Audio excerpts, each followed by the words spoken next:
give you my heart.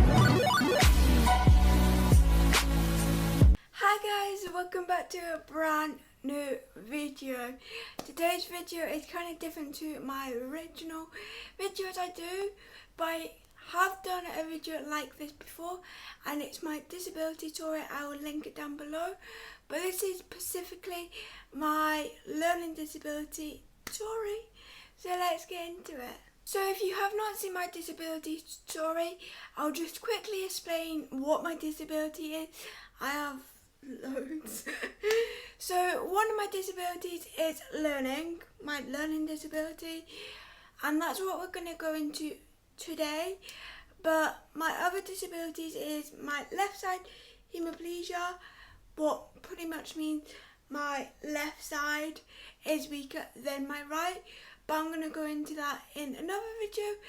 And then the main reason why I've got all these disabilities is because when I was born I had a heart condition that I got worked on, obviously, but because of that, that's what this all led to, of me having a bleed to brain to let me having my left weak side. And then I had seizures when I was younger as well, but all of them are going to be separate videos. So today we're going to focus on the learning disability that I have. From a young age, I have always had trouble pronouncing Pacific letters. I've had trouble pronouncing my S's. It has got better when I've grown up, but I've also had trouble, and I still am having trouble, saying long words. So, for example, when I was younger, I couldn't say Louise. Louise comes from, I think it was my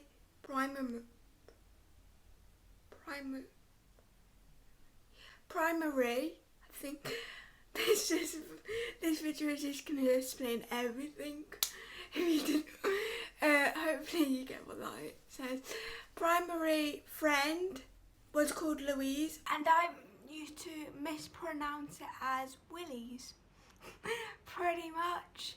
So instead of saying I want to play with Louise, I used to say I want to play with the word I just said, or I love Louise. It will come out with I love. Yeah. Oh my god. Don't do that now. Do you want to confirm that? So I had problems saying that when I was younger, and my mum actually got sent in to my school because they were trying to get me to say a word, what is fluttering butterfly, but I don't know if you would have realised, but if you can try and think of the fluttering, that's what I said. From a young age I was swearing pretty much. But that's a little story time of my speech. And now, from having it when I was younger, my speech has got so much better. Some words I still have problems with pronouncing. As you would have seen on my video, I'll say a word and it doesn't come out correctly. So sometimes I have to focus on the word more than others. Some words, if I just say them outright, like trait, just hi, or just a word without thinking about it, some words come out different than other people pronounce them. I'm still having trouble with that, but it's getting better day by day. This lockdown has not helped it, because before this lockdown I did have someone helping me with money and learning, but we'll get into that bit. My speech isn't as bad as other people, but you mostly realise it when I get too emotional. So I could easily just have a bad day and cry, but when that emotion is too much, I can't explain why I'm crying. Even if I know why I'm crying, my voice box or brain doesn't process what I'm trying to say and it will come out wrong. So that's the main time that you will realise my speech. Hopefully none of the time on these videos that would happen. But if I'm excited, if I get a surprise and I go in shock, my speech will just go.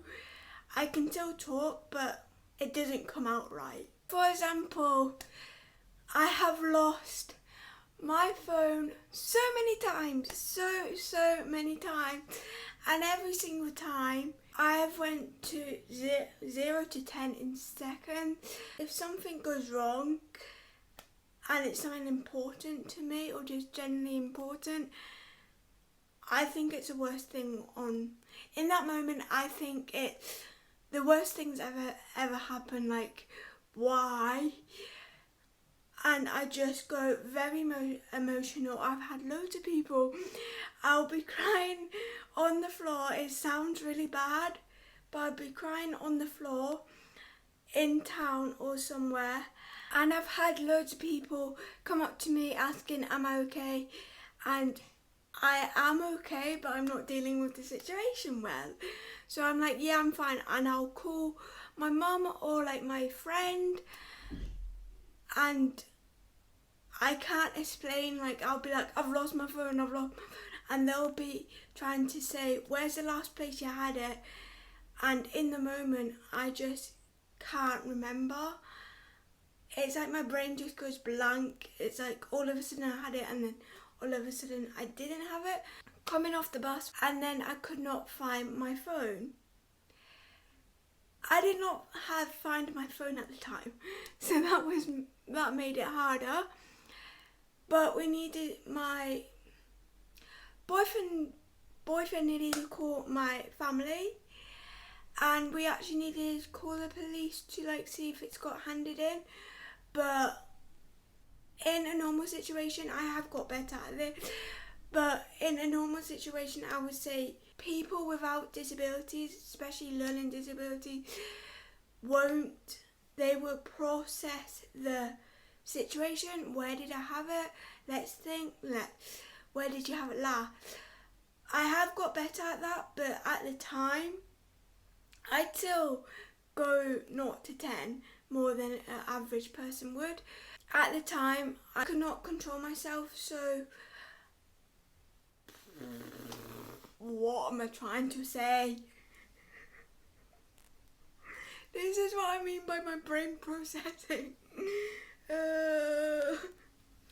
This is gonna most likely be not uncut, but I'm not gonna edit a lot out, just so you guys can see what I probably edit out. I edit a lot out because of this, but I'm gonna come back. And that's what happens when I concentrate on one subject and I just go on and I forget what I'm actually on about. So that happens. I get like fog brain, or like I just get confused on what I'm actually trying to say. But now that's explained, let's carry on. So pretty much my processing used to go from 0 to 10, and I just went into shock in a way that I didn't realise where the last place my phone was, or if I did, I'd be like, I had it in my bag, I had it in my pocket, I had this, I had it here, why is it? But I wouldn't remember after that. So if I had it in my bag when I went up to town before I went on the bus, but when did you put it on the chair? Like, I would be like, no, I had it in my hand. I would forget the steps that took me to losing my phone, like the important steps.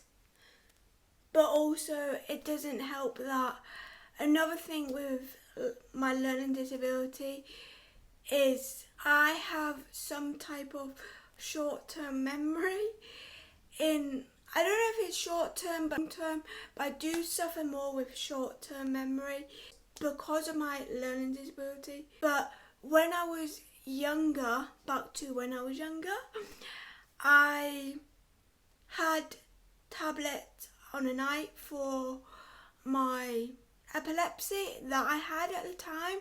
I've still got a bit of it in my brain, but it's all good now. I rarely have it. Touch wood, I haven't had one since 2015. So that is good. But because of the tablets I took at the time, well, one of the side effects was short-term memory. So because of that, I was worse when I was a child. For example, another story time. There's going to be loads of story times in there. And I'm so sorry if I'm not making sense. I'm hoping I am. When I was younger, my mum could not, or my dad could not tell me above one thing to get. So if they were like, go get some socks, bra and pants and a top, that is too much for me to process. My brain just forgets what number 3 was or number 2 was, and I will need to go back to the place that they told me to know what they said. That still happens now, but I can remember it more often. But the method that I do, or the thing that I do to remember it, is say it in my head. So I know this is a normal thing that most people do, but with me I have to say it in my head before I get to the situation. So before I get to my bedroom, I can't not stop saying it. So some people, I would guess, some people can just say it like 5 times and then they'll remember. I need to say hairbrush top pants, hairbrush top pants, hairbrush top pants, loads of times in my head before I get to that situation. And even when I'm getting that hairbrush, I'm still saying it in my brain, like, what else do I need, what else? So that has helped me with my short-term memory, but I still get them days or moments that I need to go back to the situation I was at and what they were telling me, if it was in the living room. Or sometimes I just go downstairs and I'm not even in the living room yet, and I'll be like, oh, I remember. It is frustrating though.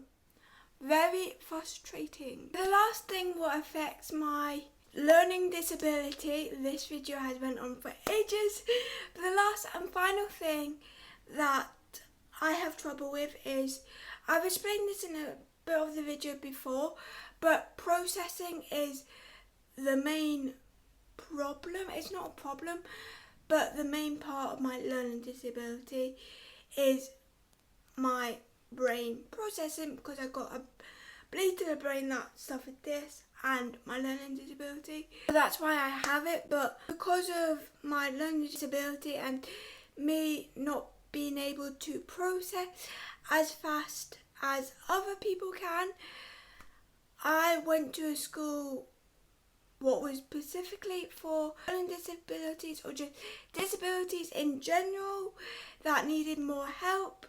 I need to carry on that learning. If I stop learning, me processing that will take longer. Hope that makes sense.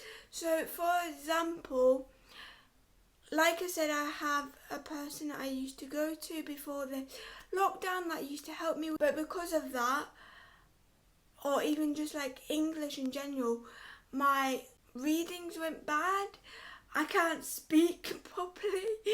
Like, my speech wasn't that bad before, but because I have not interacted with actual people in quite a while, except for my family, my speeches went, like, not worse, but there's just a little bit more words that I can't pronounce than I used to. But that's just because I'm not talking in person. So that's what I mean by I need to keep on learning because of my learning disability. That's how I would explain it, because if I don't, my brain kind of forgets about it. So that is my learning disability, and hope that makes sense. Let me know in the comments what other types of videos you want to see. I'm going to do one on my left side hemiplegia and explain what left side hemiplegia actually means, and then one on my heart. If you like this video, give it a thumbs up. But hopefully if you are new, this explains why in most of my videos, words what you say might sound different from when I say them. I need to know what I'm saying before it comes out.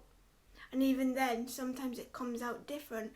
So I hope this explains everything. And yeah, and I'll see you next time. Bye!